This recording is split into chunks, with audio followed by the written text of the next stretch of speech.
حضور علیہ الصلوۃ والسلام مریض کی عیادت کے لیے گئے.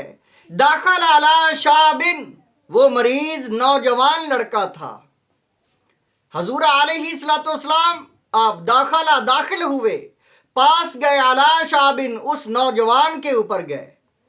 وہو فی الموت، اس وقت وہ آخری لمحات میں تھا.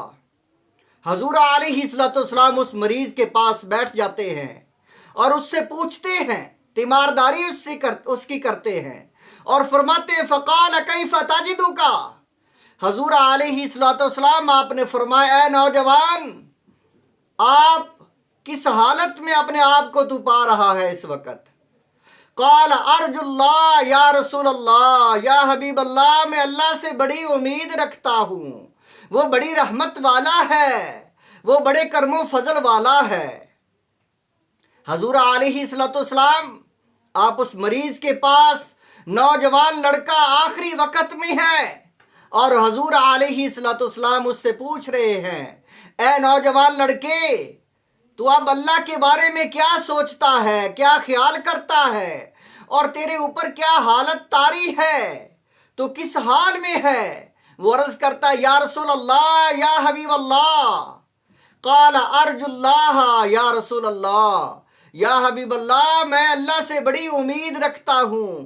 وانی اخاف ذنوبی، لیکن میں اپنے گناہوں کو یاد کر کے بڑا پچھتاتا ہوں. مجھے مجھ پر بڑا خوف طاری ہوتا ہے گناہوں کو یاد کر کے. یا رسول اللہ، میری حالت یہ ہے کہ میں ڈرتا ہوں اللہ سے اپنے گناہوں کو یاد کر کے، اور اللہ کی رحمت کو جب سوچتا ہوں تو پھر میں خوش ہو جاتا ہوں. فقال رسول اللہ صلی اللہ علیہ وآلہ وسلم، حضور علیہ الصلوۃ والسلام آپ نے فرمایا لا یجتمعان فی قلب فی مثل ھذا الموطن الا اعطاہ اللہ ما یرجو منہ وآمنہ مما یخاف. حضور علیہ الصلوۃ والسلام آپ نے فرمایا جس انسان پر آخری وقت یہ دو حالتیں طاری ہو جاتی ہیں کہ اللہ کی رحمت کی وہ امید رکھتا ہے اور گناہوں کو یاد کر کے روتا ہے، اللہ سے ڈرتا ہے، ایسا انسان جس پر یہ دو حالتیں طاری ہو جاتی ہیں، وہ انسان اللہ کی رحمت کو پا لیتا ہے. اور جو اللہ سے ڈرتا ہے اللہ تعالیٰ اس کو اپنے عذاب سے بچا دیتا ہے. یہ دو حالتیں جس کی ہو جاتی ہیں آخری وقت، وہ انسان کامیاب ہے جو اللہ کی رحمت کی امید رکھنے والے ہیں. حضور علیہ الصلوۃ والسلام آپ نے فرمایا کہ انسان جب اس کا آخری وقت آیا، وہ اللہ سے اتنا ڈرتا تھا، وہ اللہ سے اتنا خوف زدہ تھا.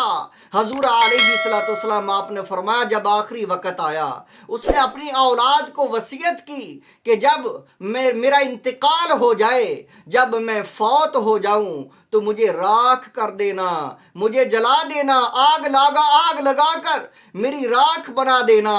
وہ راکھ پہاڑوں میں، دریاؤں میں، ہواؤں میں اڑا دینا، بکھیر دینا.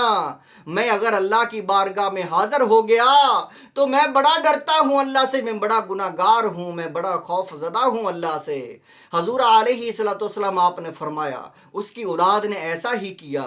جب ان کا باپ فوت ہو گیا، چپکے سے آگ لگا کر راکھ کر کے اس کی راکھ کو جو ہے اڑا دیا، ہوا میں، پہاڑوں میں، جنگلوں میں، دریاؤں میں بہا دیا.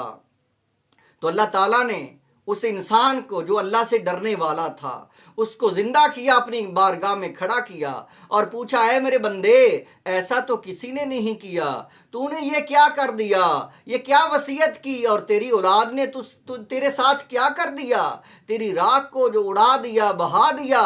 تو اتنا ڈرتا تھا.